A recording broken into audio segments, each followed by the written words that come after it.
First Corinthians chapter 15. 1 Corinthians chapter 15. Let me get back over here to it so I can see. All right, so on Tuesday mornings, what we do is we come together from 7 to 7:05. I'm taking prayer requests, and that is on, and I still forgot to do it. I still forgot to.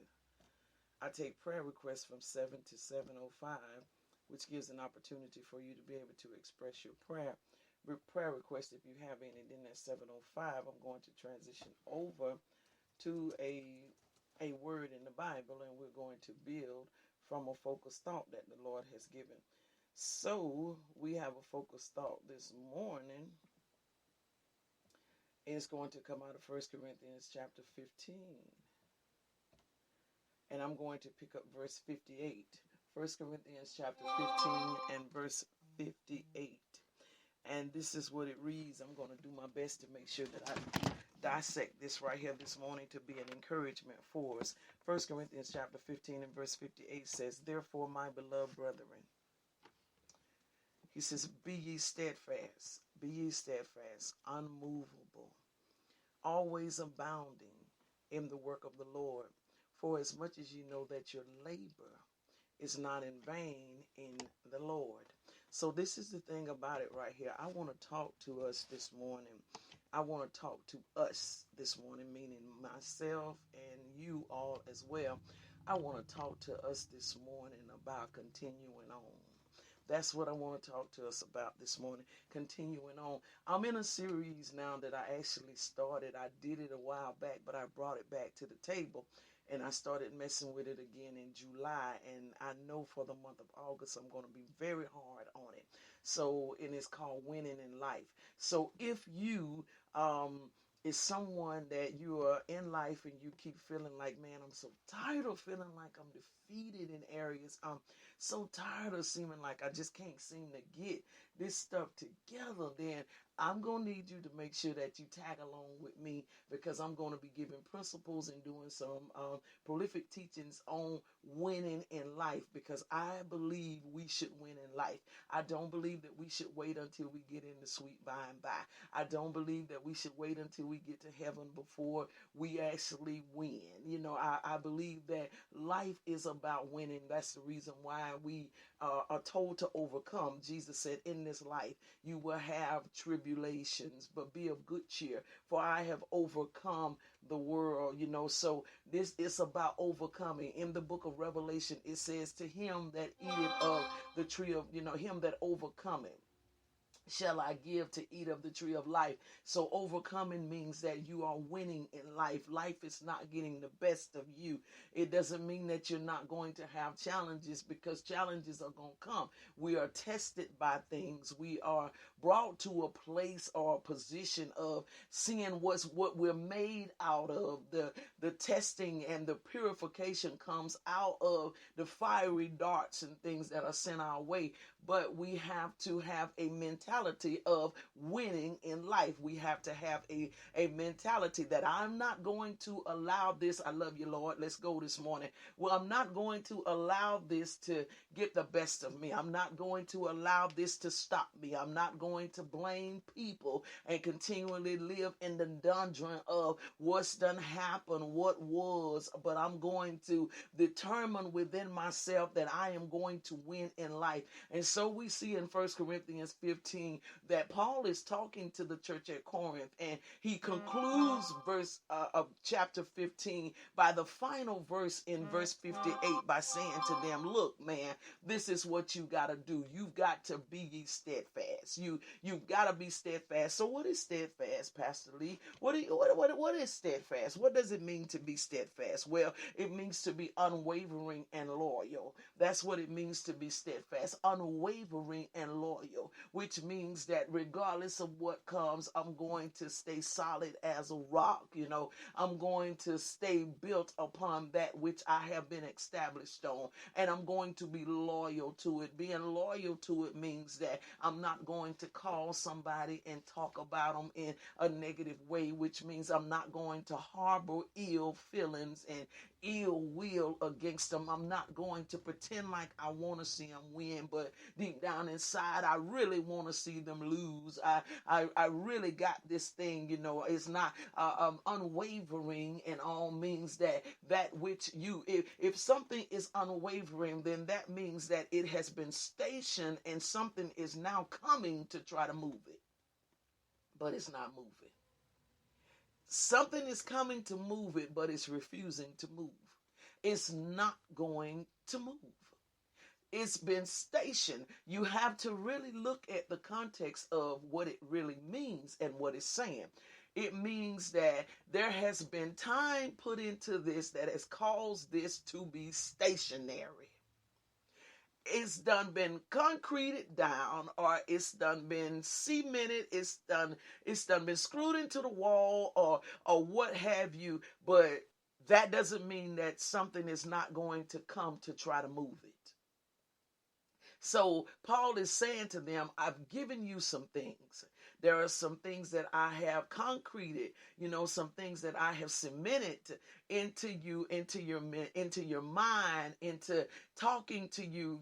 And these things, I need you to make sure that you are literally steadfast in these things. I need you to be loyal to these things. You got to make sure that you don't move off of these things. It is imperative that you don't allow what is said. You don't allow what is not said. You don't allow facial expressions. You don't allow whatever not communicating. You don't allow any of those things to cause you to be moved. You got to be steadfast. So steadfast means being unmoved. It means to unwaver. It's not a wavering, and it means loyal. So you got to maintain your loyalty to that which you have been taught, that has been poured into you. You will always be able to find out where we are if we are steadfast in a situation based off when a trial comes, when a circumstance or a situation comes. It is always going to reveal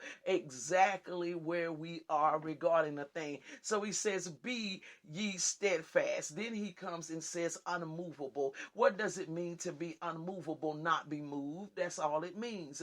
To be unmovable means not able to move me. That's what it means. Not able to move me. So I don't care what you say. I'm not going to move off the fact that I believe that Jesus is Lord. I don't care how many people say that the Bible is not right. I don't care how many people say that the Bible was written by a gay man. King James was a gay man. It doesn't matter to me about how much of that people comes and people say. It doesn't make any sense. The timetable for it doesn't add up. Listen, this is the thing about it. I live by the principles of it. There are principles that's in it that really change lives.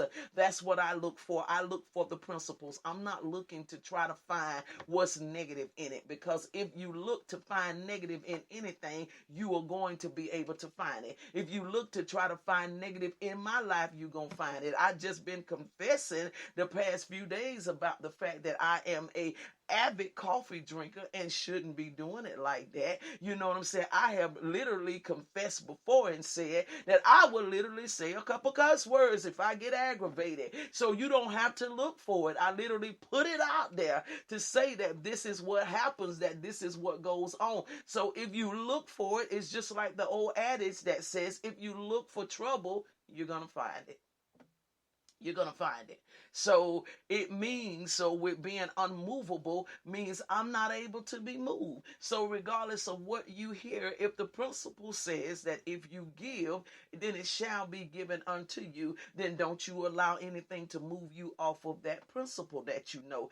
The principle says if it goes up, it can come down. Don't you allow anything to move you off of that principle. The principle says that if it goes in, it can come out. Don't you allow allow anything to move you off of that principle. God says that if you be willing and obedient, that you shall eat the good of the land. That's Isaiah 1:19. Well, that is a principle. Don't you be moved off of that principle. Deuteronomy chapter 28 is the chapter of blessings and both curses.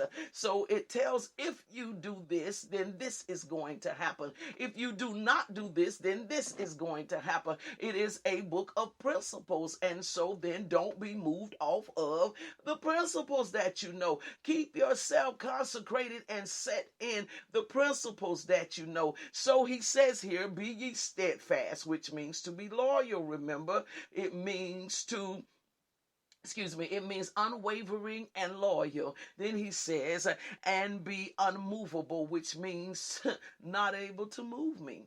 Then he says, always abounding. This is 1 Corinthians 15:58.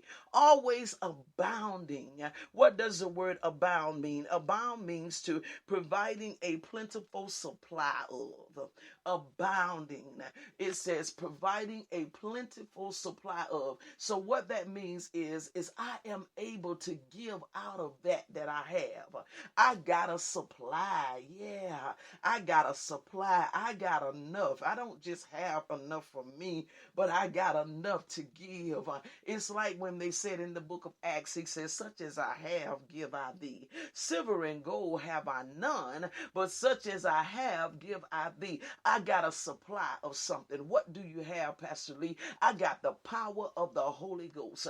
I got a supply. What do you have? I got the fruits of the Spirit. What do you have? I got love, peace, joy, patience, temperance, meekness. I got these things. This is the supply that I have. I have sound thinking. I have rationality. What supply do you have? He says, always abounding. You got to make sure that you have a plentiful supply. That's what abounding means. Do not allow yourself to be depleted. Lord have mercy. Do not allow everything that you have in you to be taken out of you. Always have an abounding supply is what Paul was saying to them. So how do I have an abounding supply? What do I do? I'm glad you asked. What do I do to keep an abounding supply? I've got to make sure that I stay connected in the ways that I need to stay connected. I've got to make sure that I keep my eyes to the hills from whence cometh my help, realizing that not some of, but all my help comes from the Lord. How do I keep an abounding supply? I've got to make sure that I work the principles that I am known of. Those that have been made aware to me, I've got to work the principles. I can't be held accountable for what I don't know, but what I do know, I'm going to be held accountable for. So if I want to abound, it says, in the work of the Lord, then I've got to make sure that I know the work of the Lord. What is it that the Lord would have for me to do? Well, the Lord says, check this out. I'll give you some of the things that the Lord wants us to do. He says in his word, there was 10 commandments given in Exodus 20. That's something he wants us to do. Then he goes back. Jesus says that this whole law, or this whole dissertation of what was spoken in the 10 commandments is literally held in the fact of him saying, love your neighbor as yourself. He said, for all of the commandments is hinged upon this one commandment. He says, if you love your neighbor like you're supposed to, you ain't gonna tell no lies on them. If you love your neighbor like you're supposed to, you ain't gonna covet their stuff. If you love your neighbor like you're supposed to, you ain't gonna steal from them. If you love your neighbor like you're supposed to, you will honor them. Did you know your mother and your father classifies as neighbors? You will love them. If you love like you're supposed to, he says, it's hinged upon the fact of love. So when he talks to them in 1 Corinthians 15:58, he's saying to them, therefore, my beloved brethren, look at the word he used. He did not say, therefore, my beloved sinners. He did not say that. Stop thinking that the book was written for sinners. The book was written for those that have accepted Christ in their life, but now need to know the way of living for Christ. It is the manual or the guideline of principles that keep our lives changed, that keep our lives from going into the wrong direction. And that's what it is. If you will look at it as a book of principles, it will literally begin to minister to your life and give foundation and context to you of how to do things. So he says to them, look, he says, therefore, my beloved brethren, why? Because you have confessed with your mouth and you have believed in your heart that Jesus is the Son of God. You have also believed in the fact that he lived and